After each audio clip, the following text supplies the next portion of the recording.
Hey guys, we're back. We just want to tell you guys thank you so much. The last couple of weeks have been awesome. We received so many comments and inboxes. People are just saying how inspired and encouraged they are. So we just want to tell you guys thank you. And as Aisha said, make sure that you like, and share. Okay, so tonight we're talking about sex, baby. Okay. Nobody wants to talk about it. But we need to talk about it. We have to talk about it. Absolutely. It's a part of life. It's happening. Hello. Yes, and as we always say, we're not here to judge, but we do like to be transparent as God will let us. Yes. So we're going to keep it clean, but at the same time, this is a topic that everybody needs to talk about. Right. It needs to be talked about in your home. It needs to be talked about in the church, with your friends. We need to have this conversation because, believe it or not, sex plays a big part in your relationship. I agree. So we decided that we would talk a little bit about sex in the marriage. So when you're married, when you're married, sex should be a very, very fun and loving thing. Right. But what about when you're not having sex in your marriage? I don't know about that.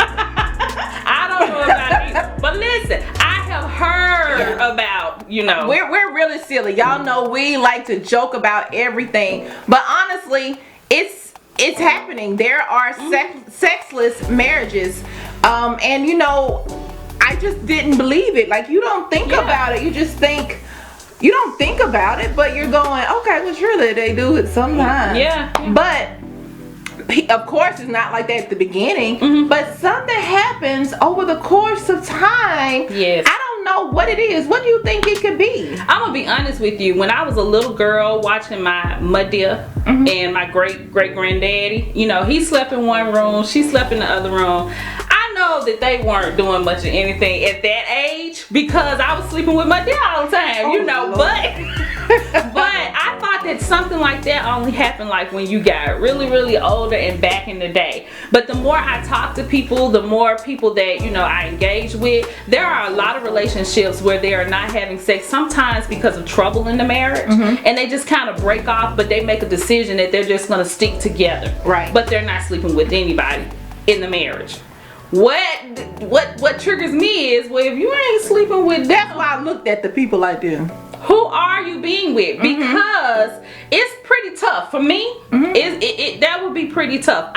Especially when you love your partner, right? When you love your husband or you love your wife, it's hard for you to be in a relationship with them and not be intimate at all. And you mean to tell me a breakdown has come in your marriage that you are not? You've gone years and years and years. That means that there's trouble way bigger than just the sex. But it happens, Allison, and I've heard people say nowadays that they've made an agreement, that they are not going to be sexually active with each other in a marriage. Could you do it? I couldn't do it. I'm gonna just be honest. Let me say this: you never know what you'll do until you're actually in that situation.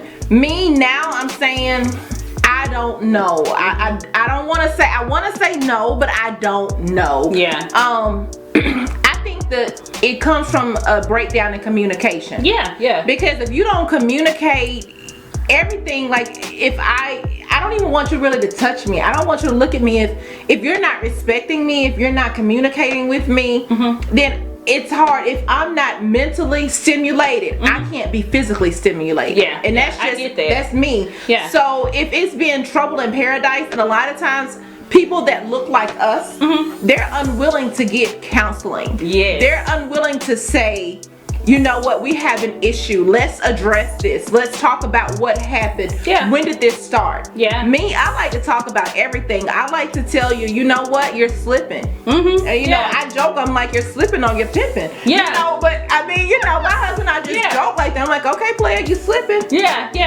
But sometimes we have to be reminded of that. And like you said, you think about older people, but it's people our age. Like we had a couple of friends, they're a couple, and they just talked to us one day, and one told me and the other one told my husband, we haven't slept together in over 2 years. Oh, you felt it. Right. Yeah. I'm like, how do, even if I don't like you, like, and it also comes, and I'm just being real, I know all of y'all are thinking it, My thing is, if you're my husband and you're not sleeping with me, Who are you sleeping with? Because men are visual creatures. I'm not saying that women are not, but if you are not getting pleased or satisfied at home, where are you getting satisfied? And that's one of the reasons why we really needed to talk about the sex part, and that's why it needs to be talked about in the midst of your friends, with your partner, of course, and of course even in the churches. And you know, I always have to bring up our pastor. He ain't afraid of it. He talks about it. He keeps it clean, but he lets us know. And I'm so glad. On last Sunday, you know, pastor talked about sex in the church. One of the 10 Commandments. Yes, and my son actually walked up to him and told him he had not heard it like that. Now, first of all, my sons, they keep it real with me, and we talk about it. We talk about sex. I'm just gonna be honest with my children, because you have to don't play crazy with them, like they don't, you know, they are out there sometimes. And he said that he had never heard it broke down like that. Imagine how I felt knowing that he could get that from church. You know, it was such a blessing to know that my teenage son could actually sit in church and hear someone else talk about sex. A lot of children never hear about it. They never have a conversation at home, church, or anywhere else. They have to find it out there in the street. They just say, don't do it. That's it. You got plenty of time and for that. Scared of folks. You know, the children be scared to have sex, period. But sex is a beautiful thing. So when we come back, we're going to talk about what happens when maybe you have someone that may be sick and you can't, you know, what do you do with situations like that, or how are people handling that? So we're going to talk about that when we come back. Stay tuned. Remember to share, like. We'll be right back. And we are back. So before, Allison, we were talking about sex. We were talking about sex, y'all. We were talking about, what if a person, you know, if they have someone sick in their, you know, in their marriage, in their relationship, or, you know, for some females, you know, we can have different surgeries, go through different things where we can't be sexually active. How do you think women handle sex at that time? Now, we're just guessing at this time because neither one of us have been in that situation, but I have been in the medical field, and I have known for some women to use other alternatives like toys. What do you think? Do you think that that's okay for women to do that, or what do you think? Well, do you think we need to cut that part out? No. Come on. Okay.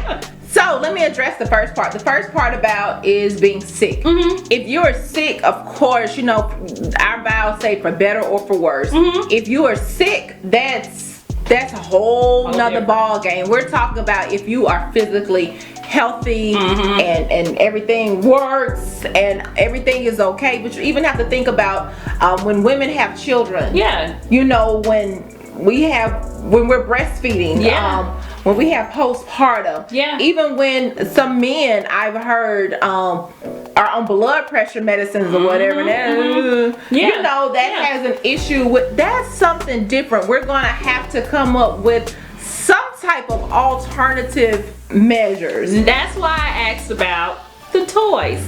Now, you know, the Bible says the bedroom is undefiled. So, you know, if you and your spouse are doing that, then the thing is, that's fine. But the other thing is, if that's what you're doing and your mind is going elsewhere to someone else, or you're bringing other people in, I think that's when we may have the issue. I think then that's how that comes about. But the whole sick thing, and I'm gonna try to be as tactful as possible when saying this, and you know, our singles really need to hear this, because it's stuff that you don't think about until later. Like, what if I become sick? What if I have a child? What are you gonna do? I remember, you know, you have to wait 6 weeks.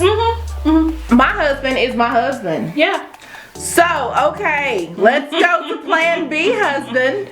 I got you. You understand what I'm saying? Yes. So we have to be creative sometimes, because sometimes life just happens. But you know what gets me, and the reason, and you answered that so good, and that's why I asked you. I asked that because people don't want to talk about that. They don't want to talk about other alternatives. They just want to act like, oh, it's just a sin, you're gonna burn up if you talk about different things like that, and you're not. What's gonna happen is you're gonna get creative ideas, you're gonna get another person's opinion, and you're gonna find a solution versus maybe stepping out. So that's why I brought it up. I actually heard a minister say something like that before, and I won't put him out there, but he did speak on that. It made me wonder. It made me think a little bit. Wow, you know, maybe it's okay for people to do whatever they do in their bedroom. What you do in your bedroom, that's your business, and you should keep it there. But before you step out, maybe you should be creative, like you said, and come up with other alternatives. And when your partner is sick or whatever, you know, we can't help that. Right. We can't help that. When after we had them babies, girl, sometimes we don't even want to look, you know. But so we have to come up with different alternatives. I think that needs to be discussed with women and men. It does. It absolutely does, because, you know, sometimes women have this attitude, and I know one particular person who has shared her testimony after she had her baby. It was just all about her baby. It was all about, you know what, I have my baby now, and I'm worried about it. But they forget that they're also a wife, because you have to find balance. And that's one of the most difficult things to find as a wife and a mother, is balance.